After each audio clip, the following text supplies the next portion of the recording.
StrayAllDay.com. You're now tuned into the show where you learn the discipline to show up day after day to do the work, the confidence to put yourself out there boldly and authentically, and the mental toughness to continue showing up, doing the work, putting yourself out there, even when the success you're expected to achieve has yet to be achieved. And on top of all this, you use those personal initiative, that is the go-getter energy that moves any one of us, including yourself. It's going to make things happen instead of wait for things to happen. And then we put all this together into a series of frameworks, approaches, insights, strategies, and techniques, all underneath the umbrella of one unifying philosophy that is called Work on Your Game. My name is Dre Baldwin, also known as Dre All Day, and welcome to the show. And today's topic is what balance really means. People need to know what this word really means because, of course, we all use it. We all think we have a good idea of what it means. I'm going to explain exactly what it means here today and how to apply this understanding. Before we get to that, I remind you of two things. First of all, I have a text message I send out called the Daily Motivation. One also I send out every week called the Monday Motivation. So the daily one is every day. Monday one is every week. Guaranteed to have you focused, sharp, and on point to start your day or your week. We are not sending the message as of this exact moment, but we will be sending that message again. We have sent it in the past. We will be sending it out again on a regular basis. If you want to get that message, it doesn't cost you anything to join my text community. Just text me at my number, 305-384-6894. Send a text there now. And then as soon as we have that running again, you'll be getting those messages as soon as we start. Again, text me free of charge, 305-384-6894. Secondly, Work on Your Game University. That's the place where I do all my coaching. You want to join our coaching program? We have group programs. We have one-on-one options. We have even higher level options. We have an out level where basically I'm going to examine your issue, find out what your issue is, tell you what to do. Then you go do it. We have a level where I do it with you. And we have a level where we will do it all for you. Again, that's at workonyourgameuniversity.com. Link is down below in the description along with the number to my test community. Now, let's get into this topic here today of what balance really means. Now, the definition of balance actually has multiple meanings in the dictionary if you look this up. One of them says an aesthetically pleasing integration of elements. And actually, like that definition, also says to bring into harmony or proportion. That is a good one as well. And I'm sharing that there are multiple definitions here because I looked at the ones that fit the point that I'm looking to make here today because, again, balance has multiple definitions. So the word can mean multiple things depending on the context in which it is used. So there are other definitions of balance that would actually go against the grain of what I'm trying to say here today. So I'm being clear with you all that I'm using one of the definitions that fit the direction I want to go with this point because it may fly in the face of what some of you think balance means. And actually, you're not wrong to think that's what it means. It just depends on which version of the definition you choose to deploy. So this makes perfect sense because once I start explaining my point here today, any of you have a false idea of what balance means in this context, when it comes to people and things working together, you will understand why I'm giving you those definitions instead of the other definitions of balance that maybe you are more familiar with. And that's what I'm going to clear up here in today's class. Got it? Great. Point number one. Today's topic, once again, is what balance really means. Number one, let's get clear of the very first thing.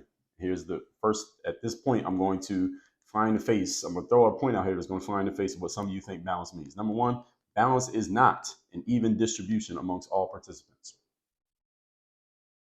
It is not. See, many people think balance means if you have 100, you put half on this side, half on that side, you have balance. That technically makes balance. So you have 4 items that all need to be, everything needs to be distributed amongst the 4. You get 25%, 25%, 25%, 25%. You have a balance of everything being equal. That is one of the definitions of the word balance. But I just told you that's the reason why I'm not using that definition. I'm using the one that says an aesthetically pleasing integration of elements, aesthetically pleasing, which is subjective, and also to bring it to harmony or proportion, which again is subjective based on what you believe the proportions should be, which is exactly where I'm going with this point here today. So if you and LeBron James, the basketball player, are playing 2-on-2 basketball, you and LeBron are teammates, should you and LeBron both get the ball in equal amount of time? Would that be the proper balance if the goal is to win the game? The answer is hell no. That's not the proper balance if you're trying to win. Now, if you're trying to make everyone feel equal, then the proper balance would be you get the ball the same amount that LeBron gets the ball. But if the goal is to win the game, then you should not have the ball at all. You should have the ball as little as possible, and the ball should be on LeBron's hands as much as possible. Why? Because he's the better player, and him having the ball in his hands gives your team, which is you and him, the best chance of winning the game. Because balance is based on the goal. Balance is always subject to the respect to the goal. And subject to how do we reach the goal. It's not how do we, and the goal, folks, is results. If you are new around here, let me remind you all that we're in a performance and a results-based business. We are not in a make everybody feel equal business. We are not in the equity business. We are not even in the equality business. Equality is a myth. Equality is a myth. All right, we are in the results business. And in the results business, some people get results and some people do not. All right, so we ain't equal. All right, we're not supposed to be. And you shouldn't be striving to be equal with most of the people who you come across in life, because most people, by definition, are average, mediocre, or worse. So why would you want to be equal to them? All right, you want to be above them, and that's pretty much how it's going to go. Doesn't mean they have to. Doesn't mean you had to do anything to force them to lose in order for you to win. It's just the fact that most people end up in life losing by definition, because most people are average and worse. All right, do you want to be that? I wouldn't think so if you listen to a show called Work on Your Game. So it would be ridiculous, for it would actually, we can go as far as to say it would be stupid for you and LeBron to have the ball an equal amount of time in a basketball game, unless you happen to be a professional basketball player who's listening to this episode. That's you, then maybe you could have the ball close to it as much as LeBron has. But everybody else, you should not have the ball at all. Again, you should have the ball enough that you can pass it to LeBron and do whatever he tells you to do. Like, get the hell out of the way. All right, because you having the ball hurts the chances of winning if you have him on the team. Now, if you're playing with your 2-year-old child, maybe you having the ball should be balanced similar to what LeBron would have it when he's playing with you. Okay, so unless you happen to be a pro basketball player, LeBron should always have the ball if you're playing 2-on-2 basketball. So if you ever happen to play 2-on-2 and your teammates with LeBron, give him the ball and get out the way. And even then, he should still have more ball more than you, even if you're a pro basketball player, because he might be better than you still. The point being, balance is about what best puts the group in a position to be successful. That's when we use the word balance. That's what we're respecting. That's the baseline that we are measuring against. What puts the group in the best position to win, not what puts you in the group in the position to feel good, rather. All right, and that applies to every member of the group. So if you and a business partner are doing a sales presentation, who's the better presenter? Whoever that is, that person should be doing most of the talking during the sales presentation. It's not, okay, you did the last one, so I get to do this one. The only time that works is if both people are equally skilled and equally good at producing results. If you and the people who you're working with are not all equally skilled at a certain skill, then not everybody should be getting the ball, metaphorically speaking, the same amount of times. And unfortunately, what happens in a lot of groups, because a lot of people don't understand this, is they default to, okay, well, you had your turn, so now I should get my turn. Well, hold on here. Are you and the other person equally skilled at producing results? And the answer is no. Then whoever is better at producing results should get the ball all the time, and everybody else should fill in their roles, get in where they fit in the roles in which they can actually bring something to the table. And if it just so happens that you can't bring anything to the table in any aspect for which the group needs it to produce a result, maybe you are in the wrong group. Maybe you need to go start a different group. Or maybe you can play a supporting role and work on your game until you are good enough to help the group produce results. But if you're not good enough to help the group produce results, you'll deserve an equal opportunity as everybody else, because you ain't equal to them in skill. You're not equal to them in producing results. So if you and a partner, again, have to do a sales presentation, who's the better presenter? All right, that person should be doing all the talking. Who's the better speaker? Who relates better to the audience in front of you? Who's better at getting the point across and closing the sale? Who's better at handling all the questions? That's who should be doing each part of everything. It shouldn't be a your turn, my turn thing, again, unless you two are dead equal when it comes to producing results. And usually that's not the case. Everybody has to get in where they fit in. In business partnerships, in any type of team situation, everyone should know what everyone else brings to the table, and everybody should be positioned to do what they do best to help the team. And if that means falling back and staying out of the way and just pitching in and helping the people who are in the frontline roles, if that's the role that you're best suited for with respect to that team, then that's the role that you should embrace, and that's the role you should play. And if you want a bigger role, then you would just have to find a different team. Maybe start your own team. But you don't deserve an opportunity just because you're on the team. That's not how it works. Any of you sports coaches out there, you all understand this. Everybody on the team doesn't get the ball the same amount of times, because everybody on the team is not equal in ability. And everybody needs to accept that. And in sports, you learn that often. Often we learn that through sports experience. Any of you who's played a team sport, you learn that through your experience of playing the sport. Not everybody's equal, and not everybody gets the ball. Some people sit on the bench during the game. Some people play. That's how it is. If you think you should be playing more, but you're not playing on this team, you either need to get better or you need to go find yourself a different team, or shut the hell up and keep working. This is what I've been telling basketball players for 20 years, what I just told you. So if everybody on the team is good at a different part, then again, split the work up so that everyone's doing what they do best. And some people will do more than others because some people are better than others. And everyone on the team needs to have this understanding, because the goal is the goal. It is not making everyone feel anything. The goal is winning. All right, it's not about feeling. It's about winning. It's about what we can measure on the scoreboard. Point number 2. Today's topic, once again, is what balance really means. Number 2, what balance actually means is not equality amongst all units. It means proper distribution that adds up to 100%. That's what balance means. Balance means proper distribution that adds up to 100%. I remember I was talking to this guy. He is in business with he has a family member that he does business with. And he said they do presentations together. He and his family member, and they're co-owners of their business. And I said, well, when you two present, how do you do it? Do you do most of the talking, or he does most of the talking? And he said, no, we do it together. We're like, he made a reference to LeBron and Dwayne Wade. He said, we're like LeBron and Dwayne Wade when we do our presentations together. I said, okay, fine. If that's what works for you all and it's producing the results that you want, then keep at it. If, however, as I gave you in the first point analogy, you and LeBron James are playing on the basketball team together. It's y'all not LeBron, Dwayne Wade, unless you happen to be Dwayne Wade. All right, get a ball to LeBron and get the hell out the way. All right, so it needs to add up to 100. So if that means 90-10, then we're doing 90-10. This is the reason why I push back against this concept of equity. I push back on this multiple times, such as all of you are familiar with the phrase diversity, equity, and inclusion. I'm against that concept of equity, the way it is deployed. Now, by definition, it means one thing, but the way it's being deployed, it means another thing. Societally, we don't understand this because the idea of equity, as Ibram X. Kendi so eloquently put in his trashy book called How to Be an Anti-Racist, which I broke down in a 4-part series right here on this feed. I will tell you where you can find that episode. That was episode number 1788. It's a 4-part series starting on episode 1788. And what he said was the goal is equity. The goal of equity means to make sure everyone is getting an equal outcome. So he said any situation or what's the word he used? Institution or organization in which unequal outcomes are being produced between different groups racially, that means that that institution is racist, or the process that produced that outcome, that unequal outcome between the races, is by definition racist. This is what Ibram Kendi said in his book. If you have not read that book, I suggest you read it, even if you are turned off by the little snippet of the book that I just gave you. He does actually say that in the book. He spells it out in detail.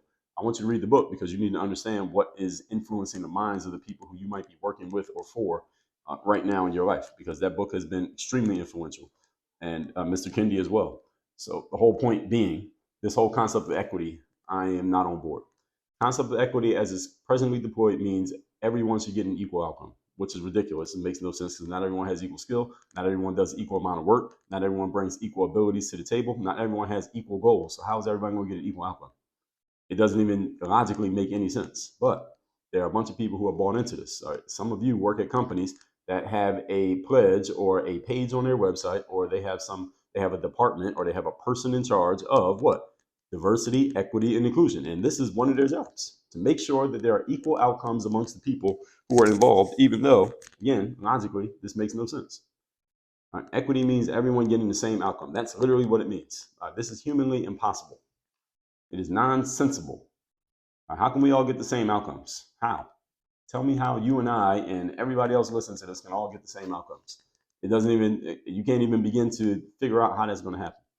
All right, that only place that works is in preschool. All right, at the preschool, equal outcomes amongst everybody is thrown out the window because we have unequal amounts of ability, talent, desire, discipline, follow through, performance. All right, so how are we going to get the same outcomes? If you and LeBron James, again, let's use LeBron here. If you and LeBron both shot 100 3-pointers, are you going to get the same outcome as him? Probably not, unless you happen to be a basketball player. All right, and most of you listening to this are not basketball players. All right, if LeBron came to your job and he tried to do what you do at the job, if he tried to do your job for a day or a week or a month, are you and LeBron going to get the same outcome? Probably not. Equity is a farce. All right, there's no such thing as creating. You cannot force equity amongst people. When you're working with a group of human beings, things should be distributed based on people's skills, talents, strengths, and weaknesses. And most importantly, what produces the desired outcome. This is the North Star, is the outcome. The North Star of everything is the outcome. The outcome being what constitutes a win for us. Now, here's the thing. There are some companies out there who are bought into this concept of equity and diversity and inclusion because that, for them, is the win. Buy into that is a win for them because they can put the sign up and they can get more funding from the government, and they don't get attacked by companies who say they're not doing enough of it. This is where it is. So you got to understand what people's goals are. Not everybody's goal is just performance and results, or it depends. Actually, let me back up. Everyone has a goal of performance and results. It depends on what kind of performance and what kind of results. That's actually what you got to find out. You got to find out when someone says they want to be successful, what exactly does that mean? Because my version of successful and your version of successful may not be the same thing.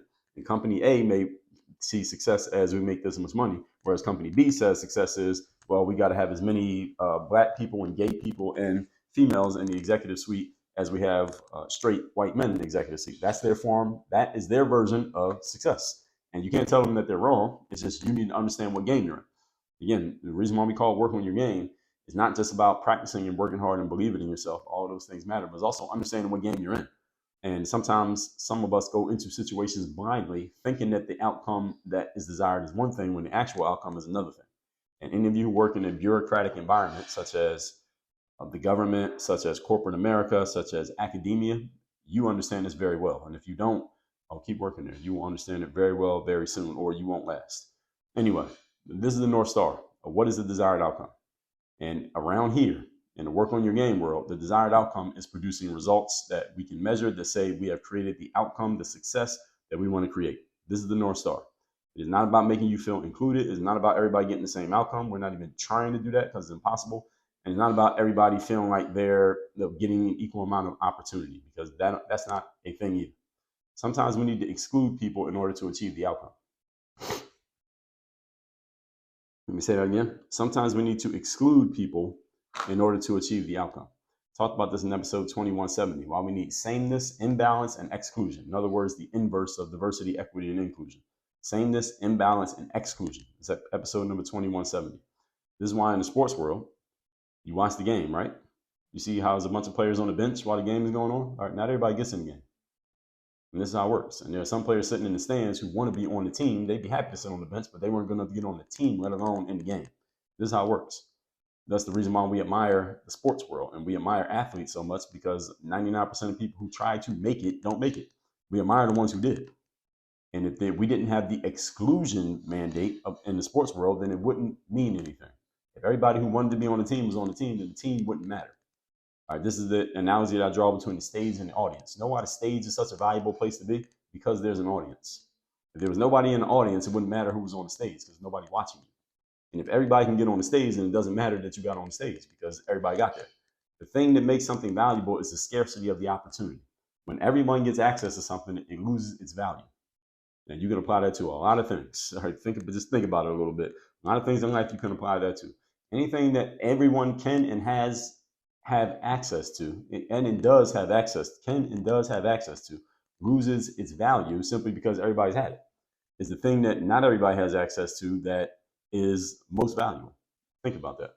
And the sports world is a good example of this. Not everybody can be involved, and sometimes that's the best thing. That's what makes us appreciate it, that not everybody can get it. Point number 3. Today's topic, once again, is what balance really means.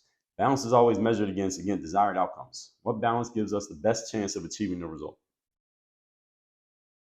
That's the question you ask yourself. So if you're a basketball coach, you ask yourself, okay, what balance? How many shots do we got to get this player and this player and this player to give us the best chance of winning the game? And one player might be the star. Okay, we got to get him the most shots of everybody on the team. This player is okay. Okay, she may get the second most shots on the team. I'm assuming we're talking 2 different teams here. You're not boy and girl on the same team. And this guy, okay, he can't really play, or he's not really ready to get in the game. He can't play defense, doesn't grab any rebounds. He's not ready. He needs another year of seasoning. He's going to get no shots because he's not going to get in the game in the first place. So that's the balance. All right, is that the balance that gives us the best chance to win? Yes? Okay, and that's our game plan. All humans are not the same. All right, so the answer to this question is never everybody gets the same amount. Very rarely is that the answer. So again, the question is, what balance gives us the best chance to achieving the result? The answer to that is never everybody gets the same amount. All right, what makes objective, logical, and rational sense is an unequal amount between everybody. That doesn't mean this isn't the end of the conversation, because let me ask you a question. How many people do you know are objective, logical, and rational all the time? How many humans do you know who are always objective, logical, and rational? Almost nobody is objective, logical, and rational all the time. Now, some of us lean in that direction more often than others. I put myself in that category, but nobody is these things all the time, every day. So if you're working with other people, you need to make sure that they understand the frame, even if only temporarily, so that you and the team can get things done as they need to be done. That means somebody needs to sit on the bench in order for the team to be successful. They should be happy to sit on the bench because their goals are aligned with the goals of the group. See, this is the thing about being on the team. When you're on a team, your goals need to be aligned with the goals of the team, not your personal goals. If your personal goals are bigger than the team goals in your own mind, then you shouldn't be on the team. Any of you who runs a team, any type of organization, business, sports, even a family organization, there's an individual in the group whose personal goals are superseding in their mind. At least you can tell this by their actions and their words. Their personal goals are bigger than the goals of the team, or and in conflict with the goals of the team. You got to get that person the hell off the team. In the sports world, we call this person a cancer. All right, their goals are more important to them than the team's goals, and they're in conflict. Oh, you got to go. You got to get out of here. I remember hearing this story about Michael Jordan that at the beginning of one basketball season, Chicago Bulls coach Phil Jackson went around the room and asked all the players what their goals were. And each player named stuff. Some players said, I want to be a starter. Some players, I want to make all-star. Some players, I want to play this many minutes per game, et cetera, et cetera. Got around to Michael Jordan. Michael said, I have no individual goals. My only goal is to win a championship, and everybody in here is going to follow my lead. All right. That was his goal. Now, other players had other goals, but because he was the guy, because he was the alpha dog on the team, everybody fell in line behind him because he was the man. So if you have a personality that's strong enough in the group and they can back it up with their performance, then they can get everybody else in line. All right, so the goals of the team, again, should be the main goals of the players in any organization, any group, any team, sports or business. So it's not about everybody's personal ego. It's not about everybody's personal feelings. Even though we all have egos and we all have feelings, we have to know that when we step into a team environment, we got to leave our ego at the door, as the saying goes, and we had to get in line with what helps the team, which usually, if the team is very successful, again, by our measure, whatever our baseline is, usually that leads to everybody personally getting what they want anyway in the long run. Let's recap today's class, which is what balance really means. Definition of balance. Again, there are multiple definitions here, the two that I'm working with today. An aesthetically pleasing integration of elements or to bring into harmony or proportion. Because there are other definitions of balance that go against what I'm saying here today, and that's why I'm making that clear. Point number one, balance is not an even distribution amongst all participants. It's the right distribution that leads to the outcome. Number two, balance just means proper distribution adds up to 100%. Again, that doesn't mean the same amongst everyone. There are 5 of us on the team. That doesn't mean we each get 20%. That might mean somebody gets 80% and the other 4 people are splitting the final 20. Why? Because that person who's getting 80% brings more to the table. That means they should get a bigger piece of chicken, if you get what I'm saying. You and LeBron James are playing basketball together. You and him shouldn't be getting the ball equal amount because he's better than you. All right, so you should be happy to give him the ball because the goal is to win the game. Number 3, balance is always measured against desired outcomes. What is the desired outcome? Biggest challenge I noticed when working with a lot of entrepreneurs is that they are unclear on what their desired outcome is, meaning it's either vague or they haven't even thought about it. When you get clear on what your desired outcome is, and it's much easier to make decisions about what balance you're going to have, it's much easier to accept balances when you know what the desired outcome is or desired outcomes are. Make sure, again, all that said, text me. So you're in my text community. Numbers down below in the description. Also, Work on Your Game University. You want to work with me directly, have me as your direct coach, go to workonyourgameuniversity.com. You can see what we're doing, how it works, what you get, and get started right now. Work on your game. Dre, all